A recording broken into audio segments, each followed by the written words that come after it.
That was intense. At least you don't get to kill any dog. Motherfucker.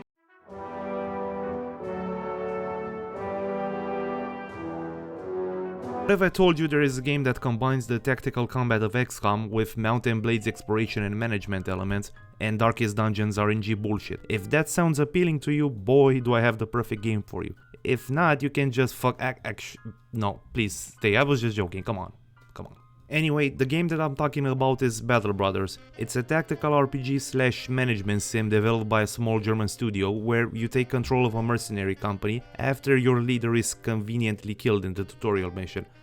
God, I wish games would stop doing this. So after your leader takes an early retirement and you make a run for it medieval Scooby-Doo style, you're pretty much free to do as you please. But that's just the standard company origin. Battle Brothers offers 8 company origins, each with different starting bonuses and disadvantages. For the purposes of this review, I'm going to focus on the vanilla mode because the gameplay loop is largely the same for all campaign types. And definitely not because of footage limitations or anything like that. So let's do a quick rundown of all the campaign origins and see what they're about. A new company, the vanilla mode. Peasant militia, you can bring more units into battle, but you can recruit only peasants into your company. Huge pain in the ass. Band of poachers, decent traveling speed and line of sight but low inventory space. Deserters, you start with decent equipment but the nobles want to kill you. Dovekul cultists, you get free recruits and gifts from your god for the occasional human sacrifice. Northern raiders, you get free experienced fighters and higher than average loot drop rates but everybody hates you. Lone wolf, you get an experienced hedge knight with great equipment but you can't have more than 12 people in your company. Oh, and if the hedge knight dies it's game over, so...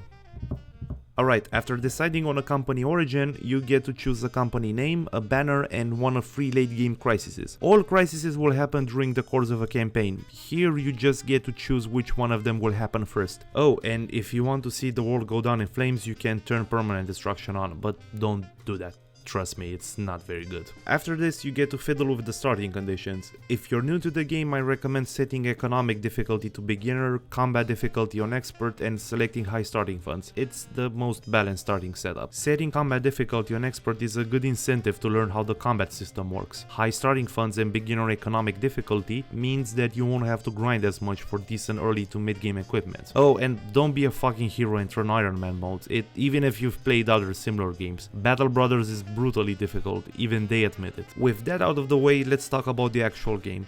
As I've said earlier, Battle Brothers is a tactical RPG with some management elements thrown into the mix. Your main objective is to turn your band of stinky peasants and tailors and woodcutters and whatnot into fierce warriors, and to make money.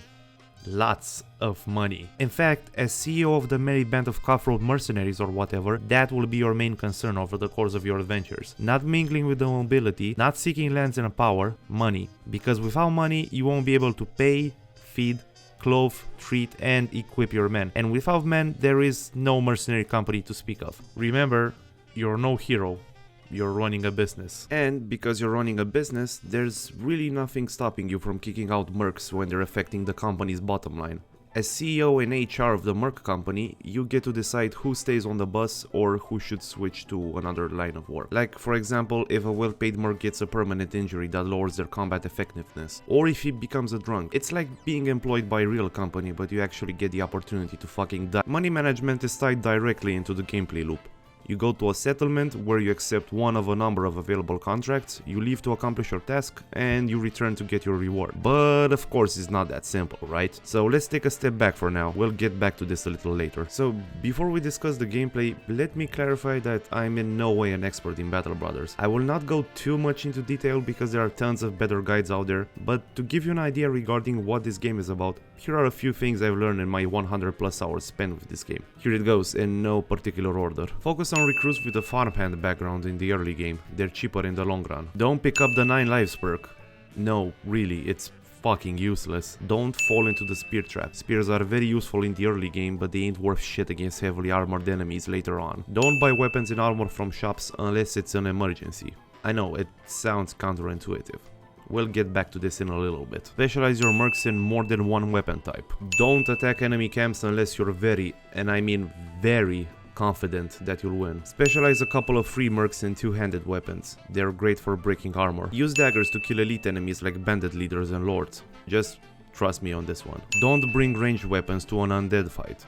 they're useless. Similar to say Mount & Blade Warband, Battle Brothers has two layers to its gameplay. The strategic layer, which involves the world map, and the tactical layer, which is the combat itself. Like, you know, the battle in Battle Brothers. Let's start with the map. Everything from cities, settlements, factions to events and the geography of the map is randomly generated every time you boot up a new campaign. Actually, the maps are randomly generated up to a certain point. While enemy camp locations and the placement of local economies vary from one map seed to the next, noble settlements are evenly distributed throughout the map. So, for example, the game will always generate a port city to facilitate easy transportation to the far reaches of the world, strongholds and cities in key strategic locations like before vast swaths of wilderness, and villages to link them up. This means that no matter where you are on the map, you will always have a place to resupply, sell junk and recruit men within reach. I'm not gonna delve too much into the technical aspects of the world map RNG, but suffice to say the random generation has had more of an aesthetic than mechanical impact on the gameplay, at least in my experience. So what do you actually do on the world map? This is where the management component of the game takes place. You'll see villages, cities and strongholds on the main road and various enemy settlements off-road that may contain unique equipment for you to loot. Settlements is where you buy supplies, weapons and armor, take contracts, train and heal your mercs and recruit fighters. Markets are stocked with essential supplies like food, tools, ammunition, medical ingredients and low-level equipment. To get to the good stuff you have to go to a specialized shop which sells high-level armor and weapons. While all settlements will generally have a central market and recruitment center, the rest of the buildings are randomly generated and spread throughout the map in each playthrough. So for example, while a settlement may have an armorer and no weaponsmith, another one may have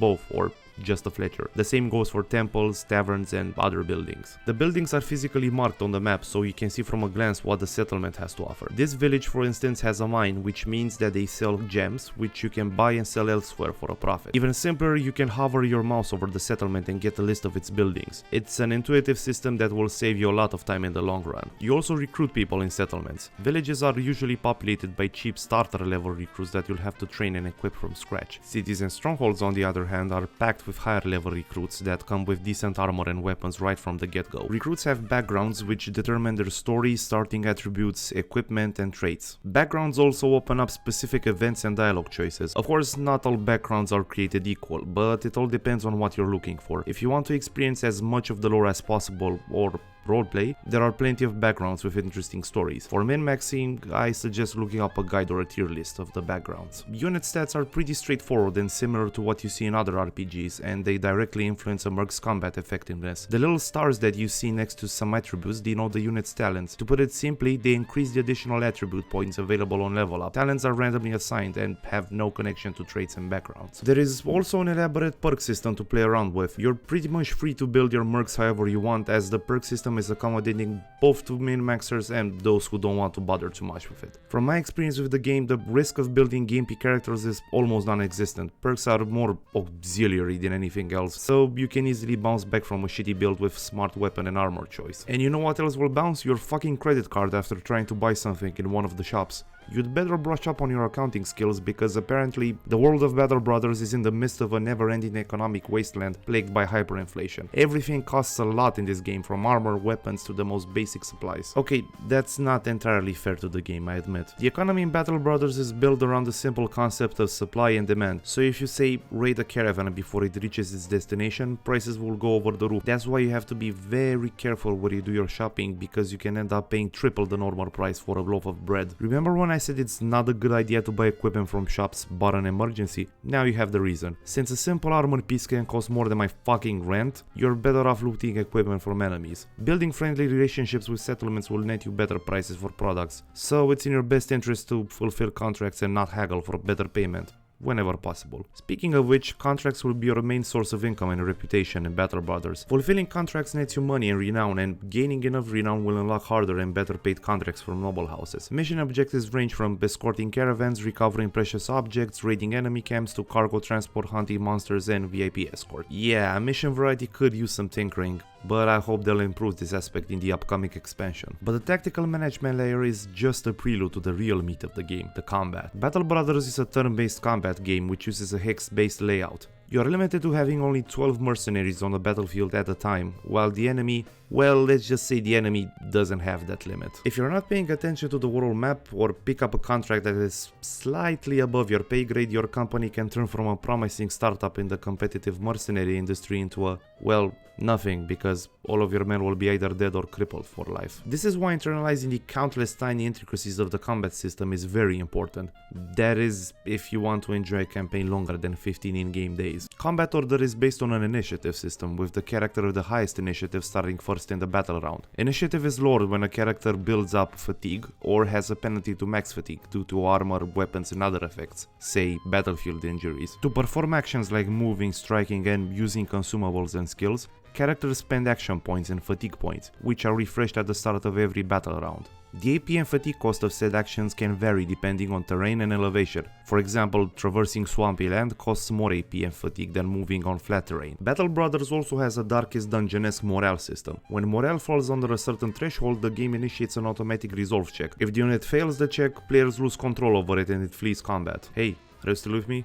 Good, I'm almost finished. Units engaged in melee combat exert a zone of control on the hexes adjacent to them. Essentially, this means that the unit attempting to leave the hex subjected to the zone of control mechanic will suffer automatic strikes from the opposing units. If the strike hits, the attempt to leave fails and the unit has to try again. Alright, now I'm done. Hope I didn't bore you to tears. I'm not gonna go into detail about hit chances, damage multipliers and other mechanics because frankly, I don't understand them very well. But what I can do is offer the perspective of someone who plays these sorts of games without delving into flowcharts and spreadsheets and whatever. The main thing that you have to understand about the combat is that it's extremely difficult. Not difficult in the you'll get the hang of it with time and patience way, like that game whose name I'm not gonna mention here, but mechanically, mathematically difficult. In Battle Brothers, learning and mastering the underlying mechanics of the combat is just the first step. The next step, and arguably the more difficult one, is learning how to mitigate the effects of the RNG and turning the odds in your favor. No matter how much you prepare, one failed hit can trigger a chain of events that may very well lose you the battle. Allow me to explain through an analogy. Imagine you're playing slots at a casino.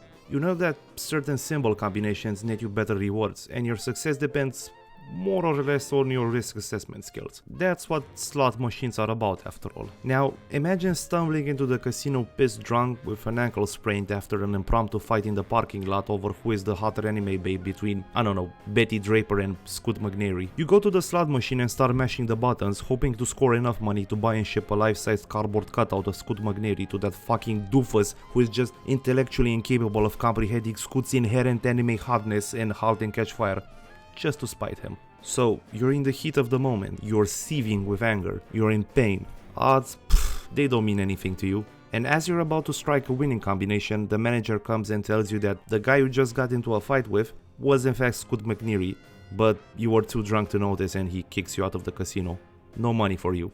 And that, ladies and gentlemen, perfectly encapsulates the essence of the game's combat. Actually, no, it doesn't. Look, I'm not saying that there's nothing more to this game's combat than the RNG. There are tons of layers of complexity to the combat, like unit positioning, smart weapon and armor selection, building a roster of mercs with a diverse set of skills capable of countering any situation, preserving fatigue, flanking, overwhelming enemies, and so on and so forth. And even though the RNG can destroy your chances of winning a battle in the last moment, the game gives you enough tools and information to combat the quirks of the RNG system. The combat is far from being unfair, but this is the kind of game where the fate of an encounter can be decided by one bad dice roll. And frankly, in that lies most of the game's appeal, overcoming increasingly difficult odds. Because that's why we play RNG based games, right? Another thing that I liked about this game is the high diversity of enemies. Battle Brothers is set in a gritty, low fantasy universe with a Germanic flavor, so it's only natural that the game has players fight a plethora of enemy types. While adventuring, you'll be fighting bandits, direwolves, Scooby-Doo,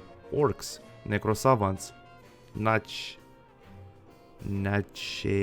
noble soldiers, Mick Jagger, barbarians, Elliot Alderson, and others. Naturally, players are encouraged to cater their strategies and equipment selection to the specificities of each enemy type. Geists, for example...